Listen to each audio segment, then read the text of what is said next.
Tired of sending proposals and getting zero replies? Yeah, I hear that all the time. It's frustrating, right? You pour all your time and effort into a proposal, you hit send, and then crickets. But don't worry, because today I'm giving you 3 tips to stop you from getting ignored next time. No fluff, just real stuff you can apply right now to get you your next client fast. In this video, we'll be talking about why your proposals are killing your chances, how to keep them short but punchy, and the biggest trap with dead job postings. And I'll explain that in just a little. Now, here's the thing. Most freelancers, at least the ones I see, send proposals that are either dull or too long, or they are just chasing leads that honestly don't respond and will never respond. And of course, the result is they get ignored, ghosted completely. And that's frustrating. And in the worst case scenario, which I hate to see, is those freelancers often just give up altogether. But you don't have to be one of them. The number one reason your proposal might be getting skipped is very simple. Your proposals are likely boring.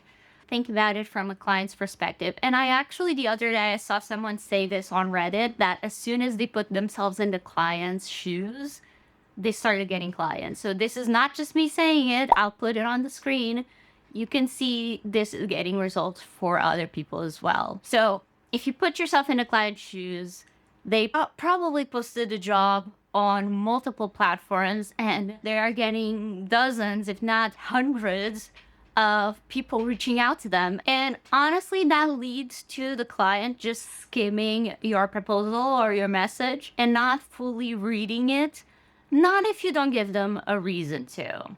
So if your proposal starts with the generic "Dear Sir" or "Ma'am" or whatever, or it's just a copy-pasted or clearly AI generated bio, you're out. Like, you won't last even 3 seconds. Now, your goal should be to stand out without being too salesy or making it weird. You basically just want to show you're a human that gets their problem, not just another robot sending a mass email, which, to be honest, it's most of them these days. Quick tip for you to avoid this is to take 2 seconds and read your job post carefully. Read it twice, actually. Did they mention, I don't know, something random like their dog or cat? Or did they mention their company's mission? Is it something they're passionate about? You can echo that passion and basically just use their language back at them. If you can find a point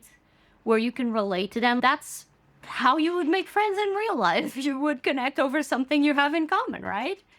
Now, the second thing I mentioned is do not be lengthy. Nobody has time for anything these days. But specifically your clients, they are busy people. That's why they're hiring. So if you send like a wall of text, that's gonna kill all your chances. Again, clients are busy. Sometimes they can be on their phones, so it's even harder to make sense of stuff. They may be scrolling again through a dozen different proposals. And I mean, if I was to open your proposal and saw a big ass essay, my brain would immediately say, nope.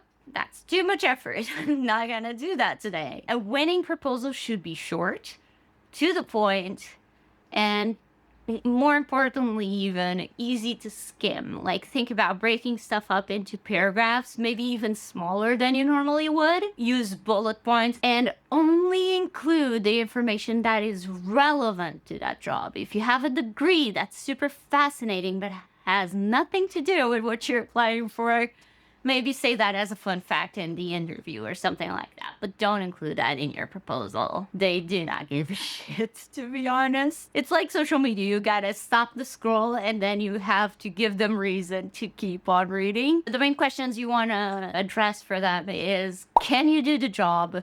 Do you really understand what they're asking for? And how much will it cost them? You can give them a ballpark idea, like between this and that, but give them an idea. Especially if you're doing hourly, they may not know how many hours it typically takes you to complete a project. I have here an example of a bad and a good proposal. So the bad, I have over 10 years of experience in graphic design and have worked with clients across many industries, including tech, healthcare, and finance.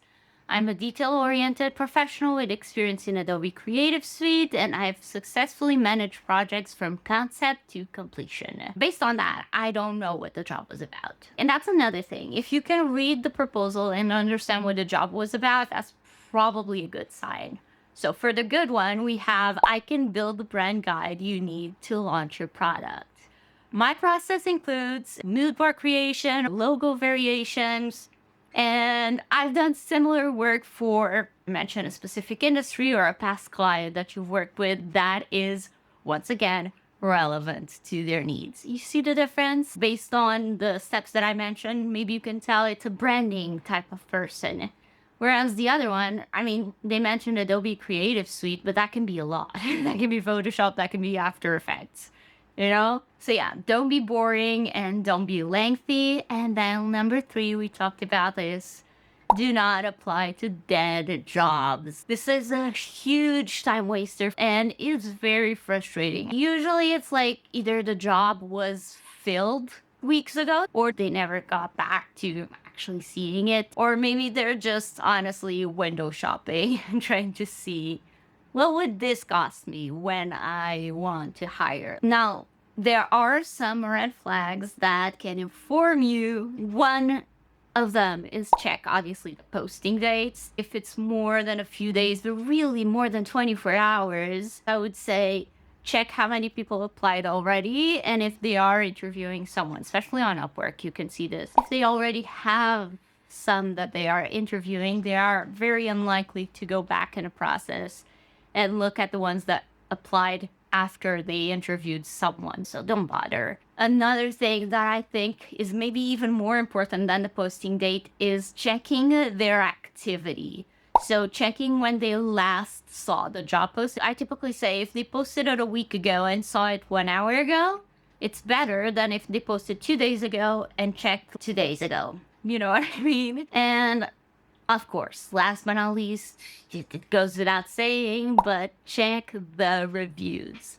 Freelancers can review clients too. It's not just the other way around. Are people saying they take too long to answer, or I don't know, they give too many revisions and they don't know what they want? Are they complaining about the client ghosting? Oftentimes I see like, I closed the contract because the client wasn't responding. These can be big clues and affect your decision whether or not you want to apply in the first place. So to recap, if you want to stop getting ignored, remember these 3 key things. Number 1, don't be boring. Make sure you add your personality, and like you would if you were making a friend, find a mutual point of interest. Number 2, don't be lengthy. Keep it short and easy to scan. And keep in mind, the client is busy. Put yourself in their shoes and you'll thank me for it. And number 3, do not apply to dead jobs. Save your time for active, good fit leads. Now, I'm telling you this because I've been freelancing for over a decade now. Over the years, I've naturally tested hundreds of strategies and proposals. So if you follow these tips, they are tried and tested, and they'll make you spend less time chasing clients and more time actually working with those clients. Now, if you found this helpful, let me know in the comments. What's your biggest frustration with freelancing, Upwork, proposals specifically? And if you want more tips on landing clients, I would really appreciate it if you subscribed down below so you can see my other videos when they come out.